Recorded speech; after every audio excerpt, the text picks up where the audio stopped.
Hey, Andreas, how are you? Good, man. How you doing? Very, very good. Thanks for spending some time chatting with me today. Are you at home? Yes, I'm in São Paulo, Brazil. Yeah. So for you, obviously, you've been playing in this band, what, 35 years now? What for you makes the perfect Sepultura show? When you come off the stage and you look back at the last hour and a half or whatever it is, what makes you think that was exactly how I wanted it to go? Well, that's a great question, man. It's so great that it's very hard to answer. It's like it depends. There's so many variables, that during a day. I think the perfect show is when you really put everything out of the normal life or normal day, and you put yourself during an hour and a half in a different world, and you really go to the stage and you go to a different place. You act different. You feel different. Every artist will tell you that. If you see somebody on stage, off stage, it's a very different characteristics and atmosphere. So once we are able to do that, that's great. That we are really gonna enjoy ourselves and really sing the lyrics with our fans and lights and all the stuff and really be there without really thinking anything else. So and I have to say we are like that naturally. We generally, of course, when we are in the World Cup, let's say football or soccer, and Brazil is playing at the same time we're playing, we have kind of divided feelings and stuff, but something like it really helps the whole atmosphere of being on stage, celebrating music and stuff, and really enjoy ourselves and really play the songs that we want to play, not really think about, oh, which what's the formation of the band when the music when of this music or this album, which label and stuff. We don't do like a, let's say, a political set list. We play from Bestial Devastations to Quadra, everything, whatever we feel pleased like and stuff, or whatever the contest or the concept of the tour is. So and that's very cool, because we have freedom, artistic freedom, really, to. And the fans, they don't want to know about all this bullshit, that happens backstage, like the fights with labels and managers and all that crap. They want to go there and really enjoy the music, and that's what we do, and as long as we keep this feeling and this spirit, it's going to be a great show for sure. Are there any songs from Quadra that you're particularly looking forward to playing live? Oh man, they are very challengeable. It's a very hard album that we managed to create. And but this week, me and Eloy, we went to the practice room, and we start jamming around. Paulo and Derrick will. Paulo is in some different city in Belo Horizonte, what Sepultura is from, actually. Okay. And Derrick's in the States, so they're gonna join us in a few days to prepare the show and really go on tour. But it felt great. We only played the new songs. We played Isolation, we played Pentagram and Last Time, and Means to an End. We have 7 songs of the new album on the set list, which is great, because we're really representing what Quadra is all about. The album, the tour is all about the new album. New, 2 years old, but still new, because Yeah. we're still going to perform the songs, so, Yeah. and it felt great. I think Pentagram, it's a very challengeable song to play, the instrumental one. You have like kind of a clean sound and leads and very weird tempo flowing throughout the whole song, but it's a lot of fun to play, man. It's a fantastic, so we're just starting to get that feeling again, and of course the stage will do our rhythm. We're gonna have our rhythm back playing. There's no other way. So I want to ask you a little bit about your personal music tastes. What would you say is the album that you've listened to more than any other in your lifetime? Wow. There are a few bands, they're still with me forever. Kiss, Queen, Motorhead, Judas Priest, Metallica, Slayer, Black Sabbath, Led Zeppelin, and all their albums. There's not a specific album, but I listen to them a lot still today. Deep Purple, Richie Blackmore, Rainbow, Dio, Whitesnake, Cover Day. I love that stuff, man. It's I have the privilege to see Rock in Rio in '85. In Rio, Cozy Powell with Whitesnake. It was so fantastic, to see that live, in 1985, which we didn't have basically shows going on in Brazil, so this impact is still with me today, so I still listen to them a lot, and it's amazing that I still listen and find things that I find for the first time, sounds or lyrics and stuff like that, which is amazing.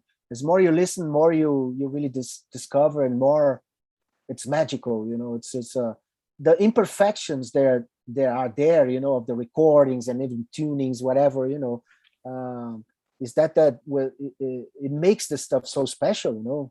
You put like volume 4, for instance, from Black Sabbath, it seems that they did that yesterday. It's so alive, it's so cool, it's so beautiful. You've mentioned a lot of classic bands there. What about new music? Do you make an effort to keep up with new music? Not really. I was never a hunter of music, but I don't like to keep headphones all the time, like many musicians do on airplanes and vans and hotels, whatever. I like to listen the ambient sounds, and maybe a song on the radio, music that I don't like, which I like to force myself to listen, because I learn something all the time. Especially when you go to a taxi or a Uber car, whatever. I don't change the station, which the driver listen, because it's cool to challenge yourself to listen. Because if I always ask to put on the rock radio, I know what I'm getting. It's like boring in the end. And for me as a professional musician, it's cool, to have new challenges and rhythms and melodies, and even lyrics and type of voices, whatever. You always learn something which you hate, let's say, So I really don't care what's on the radio, let's say. I just leave this come very naturally. Of course, I have my kids, which brings the music they're listening. My daughter, she loves Demi Lovato, Jonas Brothers, all that kind of stuff, Miley Cyrus, which is not my taste, but I listen to that because she listened to that, and I know what's going on, Taylor Swift and all that kind of stuff, and my other two kids, they Johan, he's 22 now, 23, and he loves guitar. He's a musician, so he listens a lot of classical music, a lot of jazz, a lot of heavy metal. He's really out there, which is great. And the youngest, he likes more of this, I don't know what he likes, rap, the kind of like a Brazilian type of rap, and stuff, and Billie Eilish as well. He likes that kind of stuff, so it's very, it's a lot of variety, and I listen to all of them, somehow. It's healthy, I think. It's cool, yeah. And I study a lot of music, I spend my time studying a lot of classical music, classical guitar. I listen to that a lot. I spend time playing with different musicians. I just recently was a part of an album of a singer here in Brazil, a female singer, that put out an album of versions only with acoustic guitar, drums, and bass. And she invited me to play guitar, acoustic guitar, 7-string guitar. It was amazing. It was a really during the pandemic as well.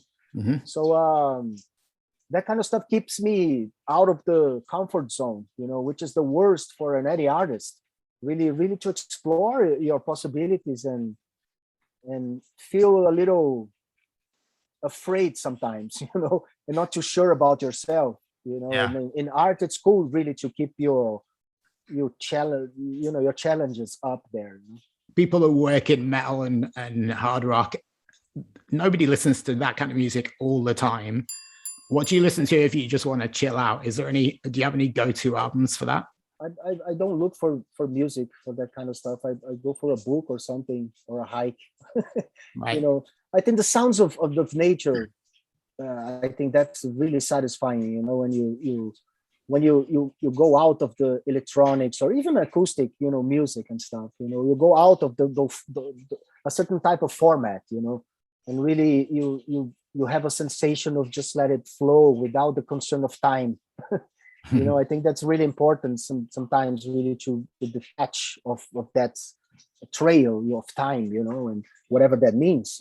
We all have a concept of time in our heads and stuff, so it's cool really to turn off and really listen the silence, if that may be.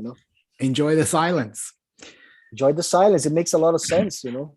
Yeah. So my last question is, being Brazilian, I'm sure you're a soccer fan, or as we call it, football. I think you call it football. Yes. As well, right? Yeah. Right. Just the Americans don't do that. Yeah, I'm from the UK, so it's football to me as well.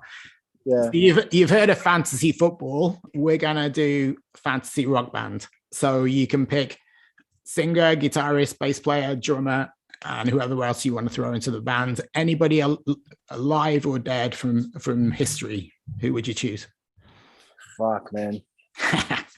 This is very unfair. You don't have to think hard. The first names that come to your head. I don't know. I think I know who you're going to have on bass, but you might prove me wrong. Okay, I'll start with bass then. Cliff Burton. I'll put Cozy Powell on drums. I'll have John Lord on keyboards. Nice. Myself as a guitar player, if I may. And I'll have you have two guitars if you want. Well, the second guitar would be cool to have Tony Iommi, of course. Cozy Powell, Cliff Burton, Tony Iommi, John Lord, and Ronnie James Dio. That's my dream band.